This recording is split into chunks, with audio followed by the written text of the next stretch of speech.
7 to go. Who wants to be the hero? Fat Hill runs! Oh, yes! It's good if it goes. It doesn't. Oh, my Lanta!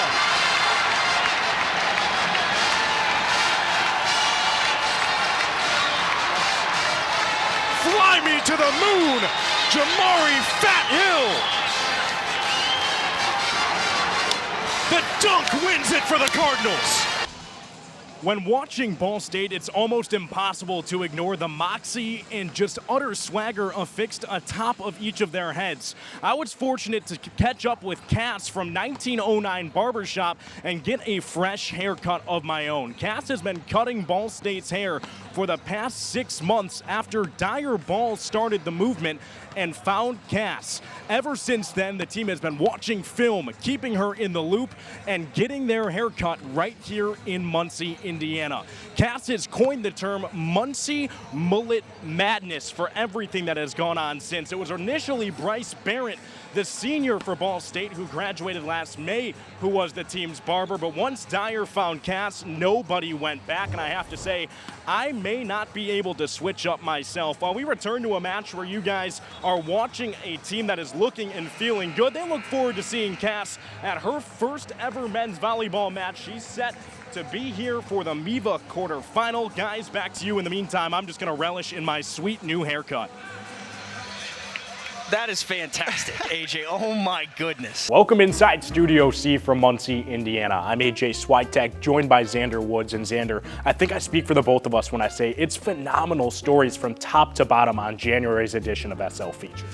Just under 18 minutes until a battle for the Hoosier State. It's the Ball State Cardinals holding host to the Indiana State Sycamores. Always a good and tough matchup whenever these two go toe-to-toe. And we have the pleasure of bringing you pre-game coverage brought to you by Table X. My name's AJ Swiatek. This is Ryan Stojitz, and Ryan, I already alluded to it, but whenever there's an in-state rivalry like this, it means a little bit more. The best stories in Ball State sports are found here. My name's AJ Swiatek. I'm joined by JJ Gregston, and February's edition of SL Featured is jam-packed with stories you're sure to love.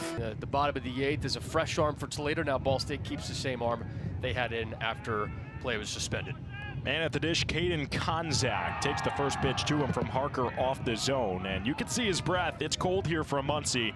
Game 1 of this series on Friday had a first pitch of 75 degrees Fahrenheit. Yesterday it was 67. Today a mere 42 from Muncie as the second pitch is swung at. Nice stop by Beavis, who will flick to Harker for out number 1. Call it a 3-1 put away of the right fielder who had the leadoff bomb to start off this game yesterday. And Mick, something still feels wrong about saying this game yesterday. And the same pitcher that was in yesterday. It's just such a weird circumstance, but I'm glad everybody was okay after the severe weather came through.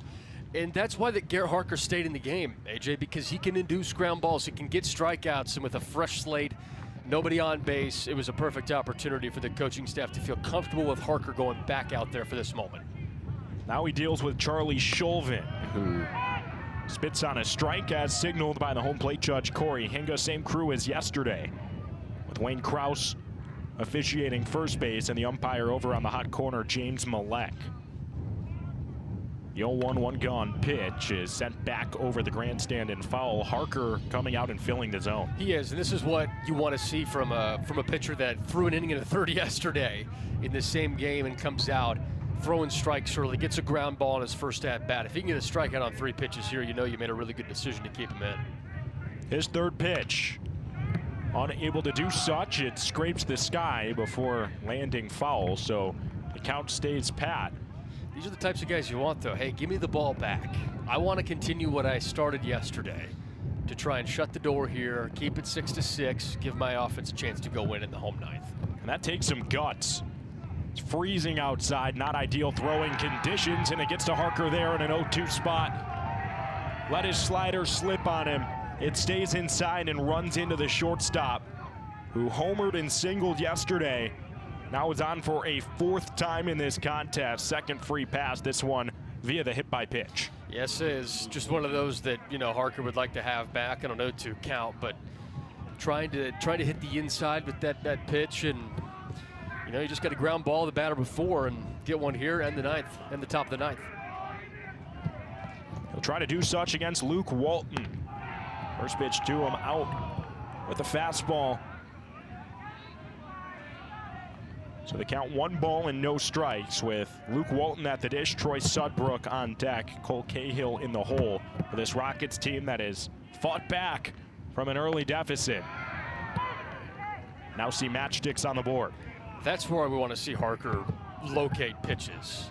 Pitch that runs down and outside to lefties, right at the knees, hits the outside part of the plate. That is an elite pitch. Harker always efficient from the stretch. His kick fills up the outer edge, bringing out the paintbrush.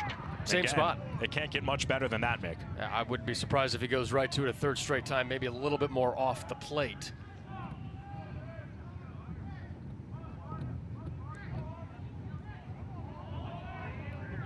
Maybe spot on, Mick. It's where Arnold's set up. Pitch low of the zone, good discipline from Walton. Looks like we've seen some outfield switches as well. Jacobs had begun this game in left, and Griffin in right. Looks like those two have switched places again. Depends on what way the wind's blowing. Which one's playing left, which one's playing right, I guess. That's what it seems like this series. Backwards, K rings him up.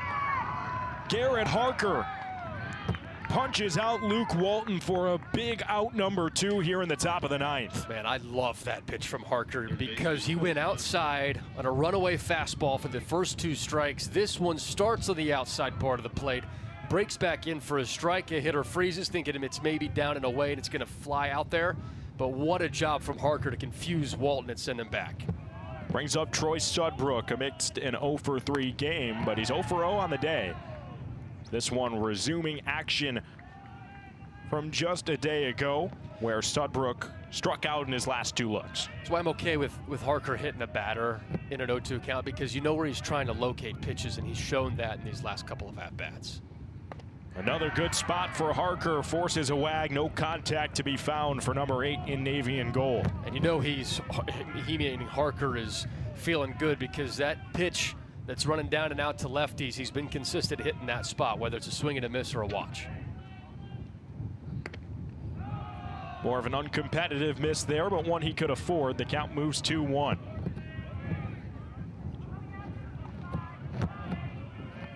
Runner at first, Charlie Shulvin after being hit in an 0-2 spot. Beavis covers the bag.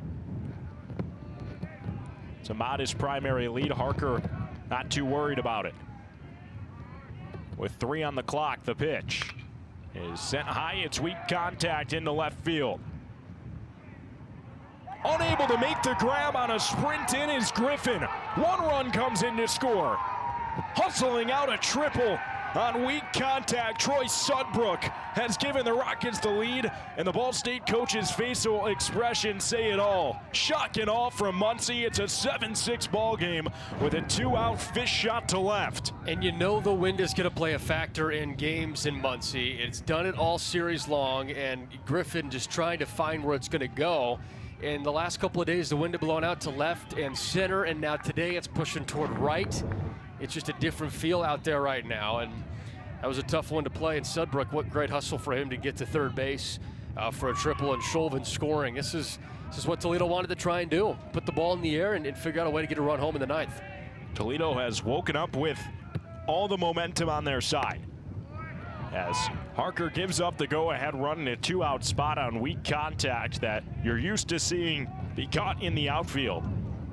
But Griffin, who moved from right to left this morning, just didn't have a good read on it. It lands. Extra damage now 90 feet from scoring as the count moves 0-2. Yeah, it's hard to pinpoint that on Harker with that situation happening, and it's hard to pin it on Griffin too because of the elements. You can practice in it as much as you want, but at some point when you get to the game action, that stuff happens in baseball. So you have to look more at the locations of the pitches from Harker, and he's locating well. He just got, one that was hit in the air and falls down. The RBI triple makes it 3 unanswered runs in favor of the Rockets. The damage will stop there as Arnold sprints down the line to tag Cole Cahill with the drop third strike, but not before the damage was done. It's a triple to knock in a go-ahead run in the top of the 9th for the Rockets. They'll look to keep it that way defensively next.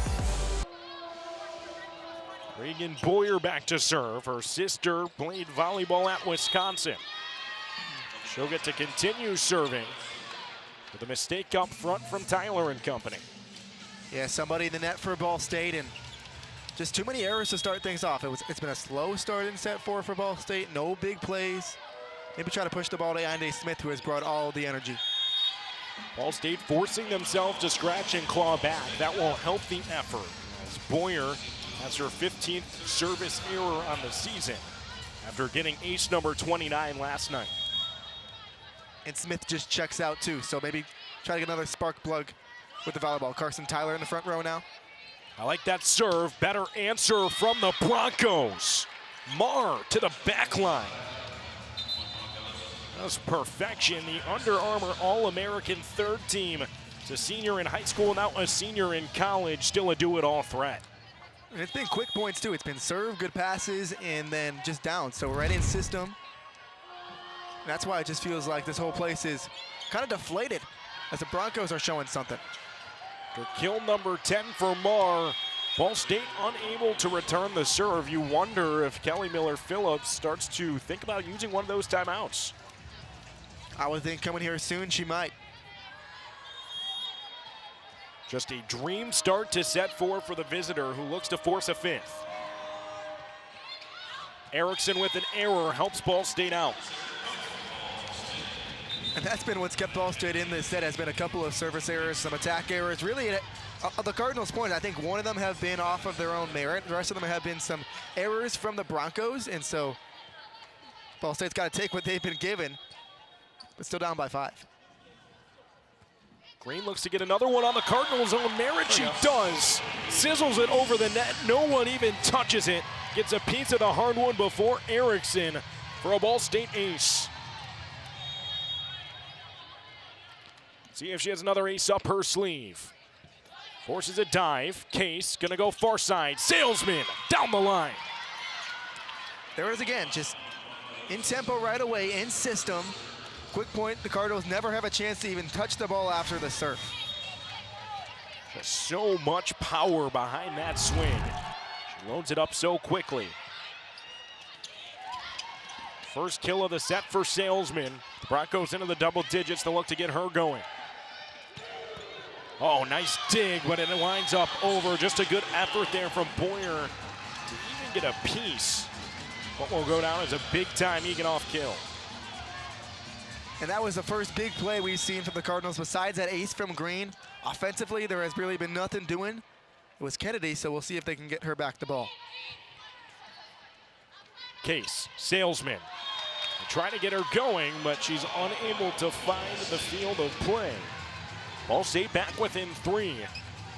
Tyler can rattle off maybe 1 or 2 more points. It'll be big time for the Cardinals here. Set that could seal the match. Senior night, the freshman serve again clears. Salesman fed again too long. Back-to-back errors for number 8. Pull the score within 2. And again, the errors have been the big thing in set number 4. The Broncos are clear-cut the better team right now on the floor. Ball State playing a little bit slow, but the Broncos have allowed Ball State to hang in this game off of some errors. Tyler, another good one. Case sets Pat Jack. Ledbetter to Green to Tyler. Beautiful. Out there, junior college transfer superstar. The MU will look to take advantage. Hill also leads the team in steals. He's a do-it-all player. Now Mason Jones unhappy with what appears to be an off-ball foul on him, and it is. It's Jones' first, team's 5th. I'm surprised it's Jones' first, considering all the mix-up that he's been involved in. It seems like whenever we see him battling down low at somebody else, somebody's grabbing their face, their elbow, hitting the deck. That's not somebody you want to get into a fight with down low if you're the opposition. No. Scrappy player is the sophomore from Valpo, Indiana. On the other end, Henry gets Gorosito jumping, waits just long enough, and that's a really good stutter go from number 30. Eastern Michigan's been on a little bit of a tear this second half. Ball State hasn't really been able to find the bottom of the basket as well as they have been earlier in the first half. I'd like to see them to be able to quickly get going once again here. Bounce pass into Hendricks. He has it ripped from him. Transition play. Here comes Jalen Terry, coast to coast, extra pass. Leads for Deshaun, puts it up through Hendricks. How? How do you finish that look? Yeah, big man, slap the MAC logo. You earned it, we're within 2. Yeah, Hendricks, excuse me, Nelson's over there barking now. He knows what time it is, and he's a big-time player.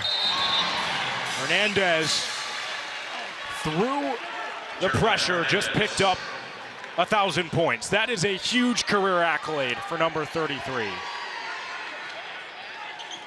As he's able to get it to go. And with those two, he has reached exactly 1,000 points in his long career that has spanned time at USI, where he was their leading scorer. Obviously, everyone knows what he's been able to do with Ball State. The former Ohio Valley Conference first team honoree, up to 1,000 in his coveted career, as Nelson, after the big put-up, showing a little bit of confidence. He will be at the free throw line when we are back. This one going to go down to the stretch. Battle of the Birds, all that was promised and more. Look at this play. Bobbled through the defense, pump fake, Hendricks all over him. Nelson doesn't care, he gets it to go. It's a 4-point game from Worthen.